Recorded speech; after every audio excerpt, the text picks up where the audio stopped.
San Francisco Bay Area moms would like to welcome Hunter Clarke-Fields, author of Raising Good Humans. So welcome, Hunter. Thank you for joining us. Thank you for having me. I'm happy to be here. Excellent. So we all know stress levels can get pretty high when you're parenting. At any age, doesn't matter. But when you're going through a pandemic, I'm sure stress levels are even higher. So why do you think, or what is your research and your own experiences? Why have you found that some parents resort to yelling and kind of raising the intensity levels? And why isn't that the best idea? Well, I mean, the reason why we resort to yelling is different for everyone. It may depend on our history, et cetera. It has to do with our cultural beliefs about like obedience and different things like that. But the thing about yelling that we know, like it seems like it's this solution to getting my kids to listen to me, but it ends up being this whole problem in itself because when we're yelling, it's putting kids into their stress response. So it's putting, we're in our stress response, which is the big reason why we yell, because our biological system is perceiving our child as a threat. And so we start, our stress response gets triggered and we start to get reactive. And that's one of the big reasons why we yell. And it has to do a lot with overall stress. But what happens also when we yell is that it triggers kids' stress response. And so the thing that's really important for us to understand as parents with this biological stress response, but for both us and our kids, is that when the stress response is happening and it's like in that negative aroused state, like it's that fight, flight, or freeze response, the nervous system is literally cutting off access to all of the slower parts of your brain so that you can react instantaneously. So you don't have access to your whole brain. So you literally, like, you want to parent right from with empathy and compassion and problem solving skills and verbal ability and all these things you want to say, but you actually literally, when you are reactive, you literally like can't access that part of the brain. And the same is true with our kids. So when we are yelling at them, they get into their fight, flight, or freeze response. Their human animal body is wanting to protect and defend them from a threat. And so they can't learn whatever we're trying to teach them in that moment, right? They literally can't take it into their brains. And so the behavior, whether it's like aggressive fight, resistance, or flight, either physically or even just psychologically, or freezing, that's a product of their stress response. It's not like they're choosing this like bad behavior to manipulate you or something. It's their stress response happening. So it's really important to understand that. It becomes like one of the biggest keys to parenting with more consciousness and intention is to take care of our biology and start to understand that. Right. And that makes perfect sense on all levels. And we also know kids' brains are still developing, yes, well into their early 20s. And so that has to be a factor as well too, or something that parents consider. Yes, absolutely. Yeah. And I think, one of the points that you make as well is parents parent how they were parented. So some of that is truly based in habit and how you were raised. And it becomes a matter of kind of breaking the cycle almost of absolutely of changing how you're doing that. Yeah, absolutely. I mean, it's funny with parenting because it's like kind of like the one thing, like, we drive a car, we take lessons, we get a license, and it has big impacts on the world. It's important. So we learn how to do it. We we want to take tennis, like we take some lessons, we learn how to play tennis. If you all these things. But with parenting, we're like, oh, it's just instinctual. We'll tell ourselves a story that's just instinctual, but that's so wrong, because the thing we think of as our like instincts, like, yes, there are instincts when we have infants, definitely. But like things that we think of as our instincts as our kids get beyond that infant stage are really just those habits and conditions that have been put, that aren't your fault. Like, Hmm. it's just, you have your nervous system, you have your family upbringing, and you have an overall culture that has certain expectations that we're just kind of in that water. So these things are not our instincts. Like my kind of go-to when I'm not in a good place and I'm really frustrated is threatening, like, and this is really common, right? Like, if you don't do this, then blah, blah, blah. And I teach this. I know it's not effective because it causes resistance in the long run, but like, that's like where my brain wants to go when I'm frustrated, because it's just so ingrained in me. That's like my native language when it comes to parenting. And as like what the things I teach in mindful parenting, they become like a new language that you have to like practice some translation for. Right. Right. Well, it becomes almost like business, like you feel like you're also prepping them for, being able to stand up for themselves and kind of raise those levels, but it's not when you're parenting it's different. And then if you're parenting a neurotypical child, like a child with ADHD, they even feed off that even more, because that ends up becoming, part of their ADHD brain. And so you can find yourself in these just endless cycles and funnels of just going around and around. And it's not healthy for anybody. Yeah, it can be really frustrating, and it really does involve, what we do, like in the mindful parenting method, we start with mindfulness because it gives us this like clear seeing, right? It helps us to increases our impulse control. It's Right. like, the holy grail of parenting, impulse our control.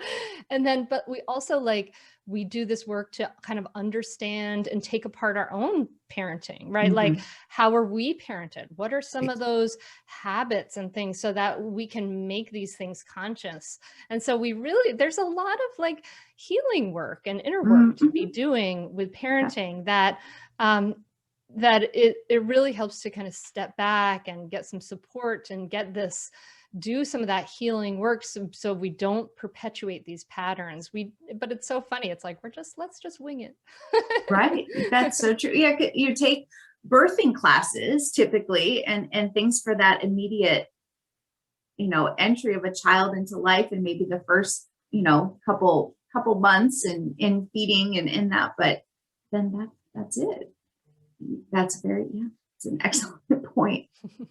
So you mentioned mindfulness. What are some other things that we should be doing instead? I don't want to say how should we be reacting in the moment, because that in and of itself sounds confrontational. But if our children are misbehaving, or we need to redirect, or we get those intensity levels, what are some key things that we should be doing? Well, the way I like to answer this is that there's two kind of places to go with this. And one is that there are things we can do in the moment, but there are also like things that we want to do overall to build a muscle of non-reactivity, right? So like, you wouldn't send a child to the Little League World Series without ever sending them to a practice and having a coach and like practicing some of those swings. Like, you're in difficult moment with your child is kind of like the Little League World Series. And it's erroneous to have this expectation that you can just choose and willpower how to react if you've never practiced that right before. Yep. So a regular mindfulness practice is really like a daily practice, helps to build that muscle of non-reactivity. And they're still not sure how that works in the science, but my personal belief is that, as we sit and it's not like rainbow sparkles shoot out of our ears. It's like we sit and all this stuff comes up. Distraction, feelings, anxieties, all kinds of things, and we stay non-reactive to it. And so we start to build that muscle, and it actually literally changes the brain, which is making the prefrontal cortex more dense and the fight, flight, or freeze areas less dense, which is like amazing. But so that's like that long-term answer. And then in the short term, we can also use mindfulness in a different way.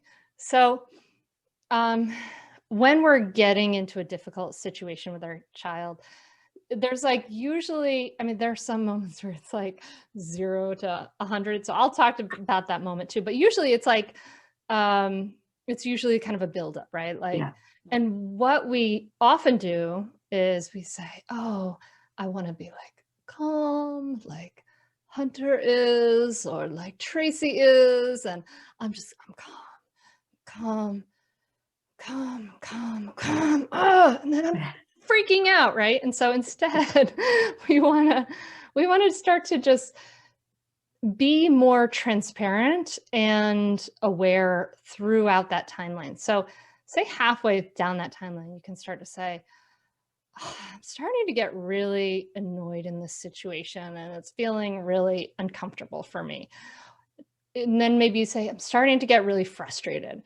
And that may be for you like this bell of mindfulness of saying like, oh, I'm on that path. I'm on that, that stress response nervous system path towards losing it. That doesn't go well.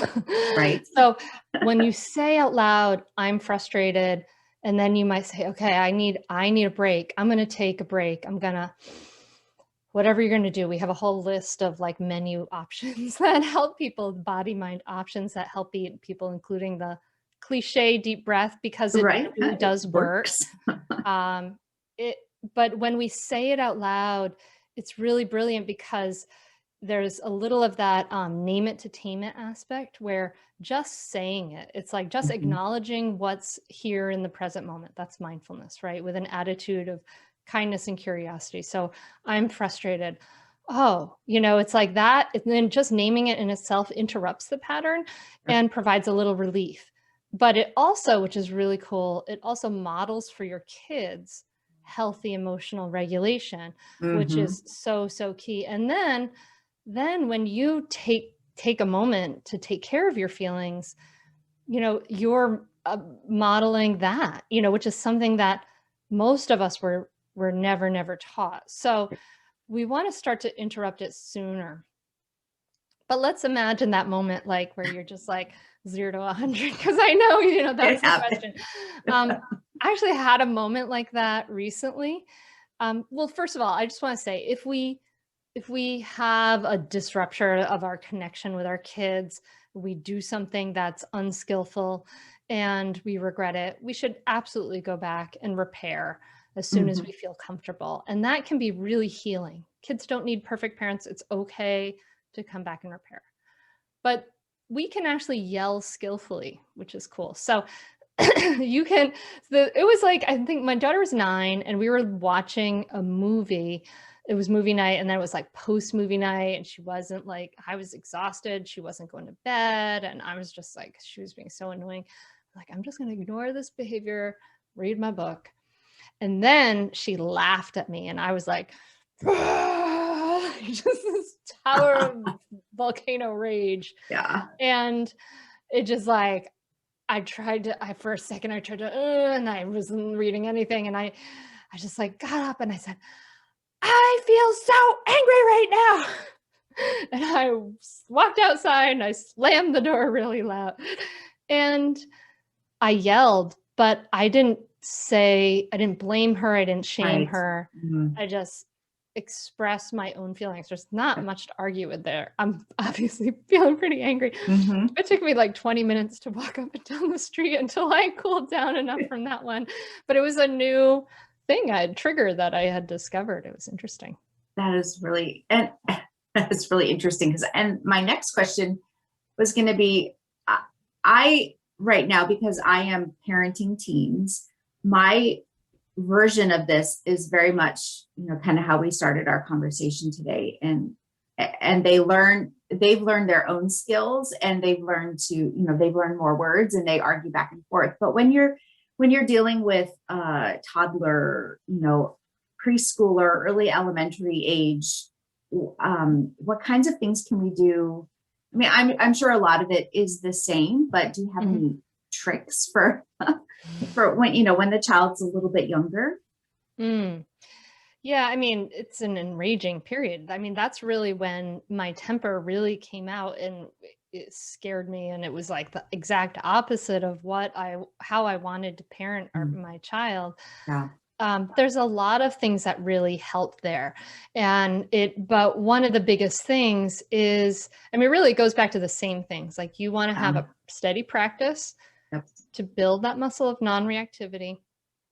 And you want to have a little menu of tools. I often have people have sticky notes of what their menu of tools are for when you're starting to go down that path. And so it really is the same things. You just might adjust your language a little bit. Yeah. And if you have a toddler and you need a break and there's no one around, like, you might have to, like, there are some people, sometimes you hide in the bathroom, right? Like, people put a child in a crib and go take a break. And you know what?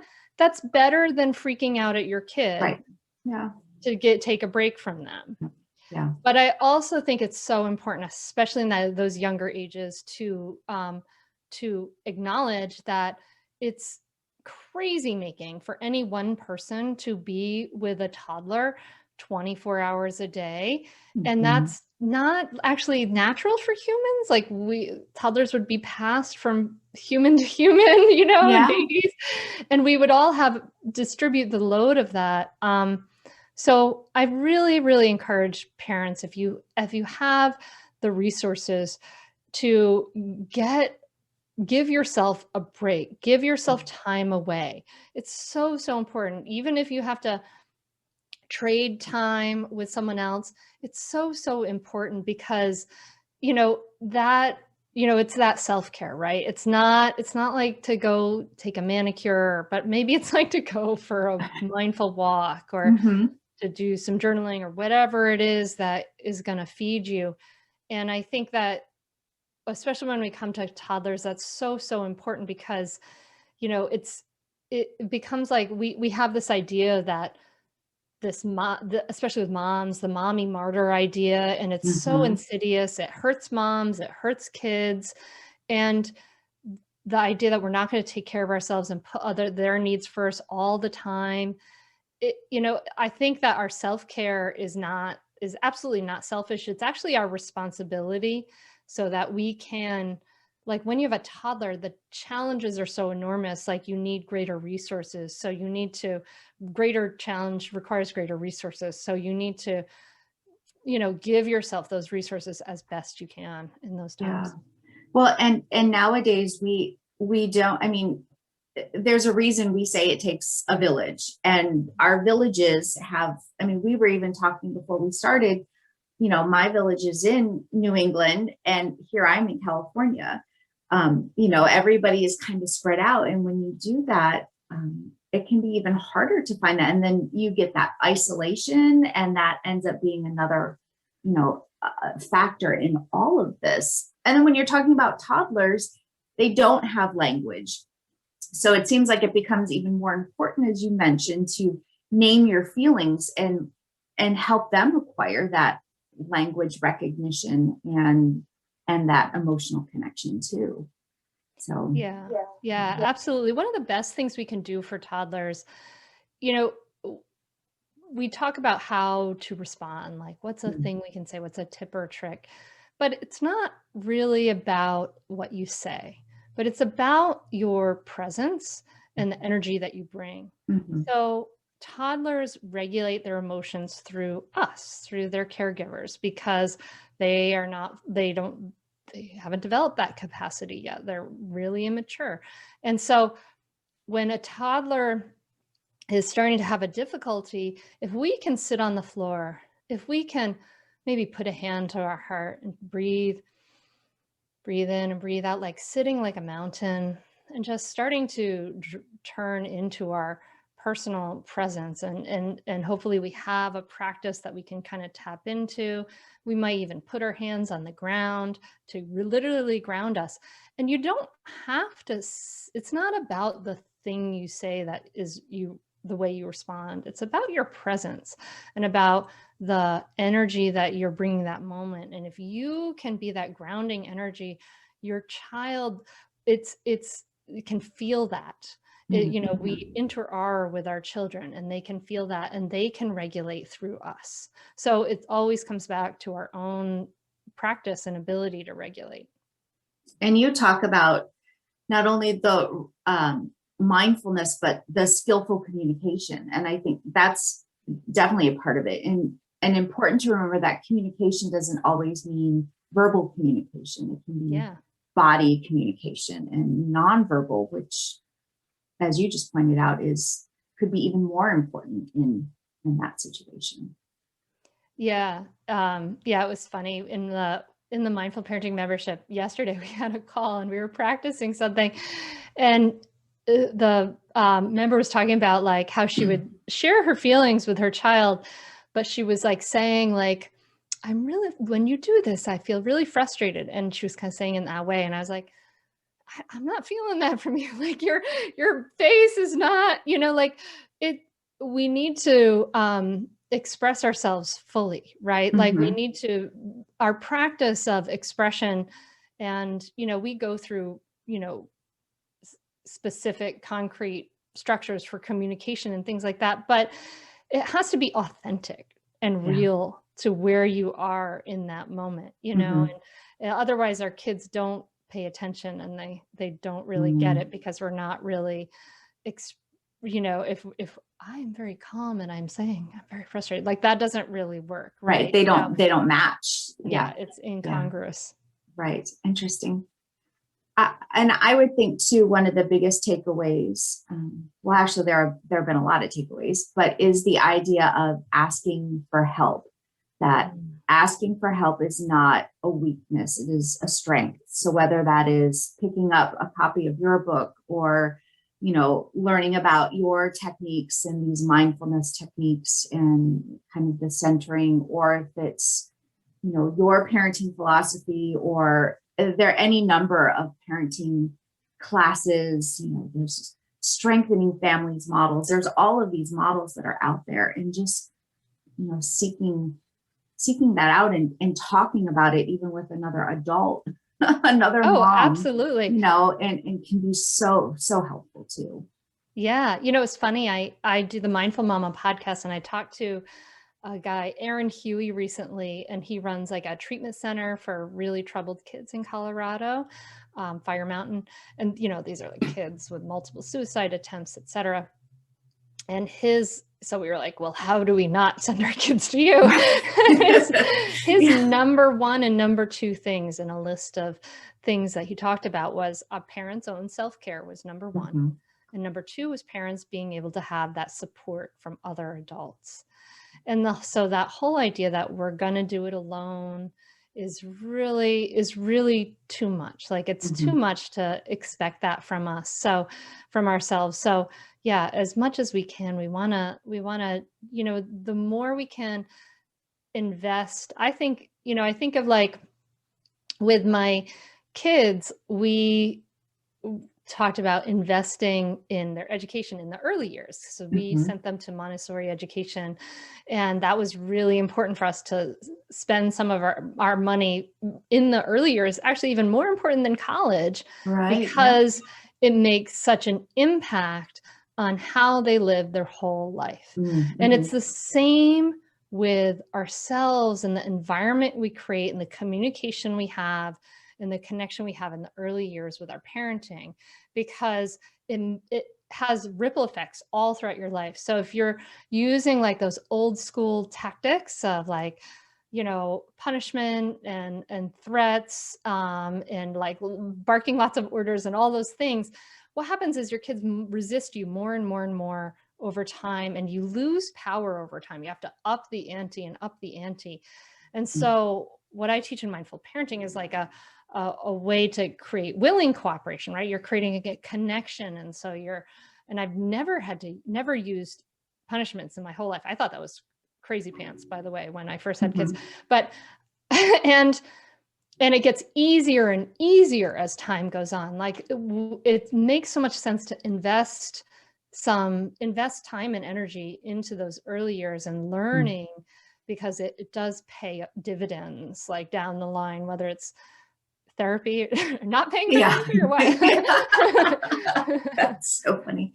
Well, and I think too, the investment in yourself, even if it's a practice or a piece of advice that you get that you don't agree with, or you try and you don't like, that's just as valuable as finding the magic key, or, you know, whatever, if that doesn't even exist, but because you learn what doesn't work. And so you don't continue, you're not continuing down that path. You can switch, and you can, you know, try something else and go a different, you know, hopefully positive and forward trajectory. I know So it's tricky because, like, you know, we're never going to do it perfectly. We never, know that. never, There's never. no such thing as a perfect parent. We That's need a right. lot of self-compassion, and time is of the essence, because Yeah. kids grow and then they're out of here, you know? And so we only have Mhm. so much time. So it's really interesting kind of dynamic with the parenting and learning how to do it, you know, if our parents weren't so skillful. Right.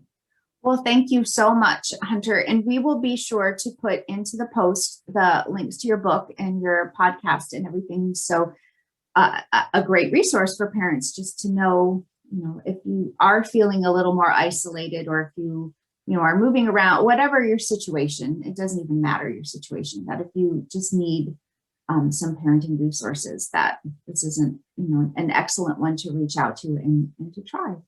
Yeah. Let me know if you like it, what your takeaways are, and reach out. I'm happy to hear what the takeaways are. That'd be so Wonderful. Thank you.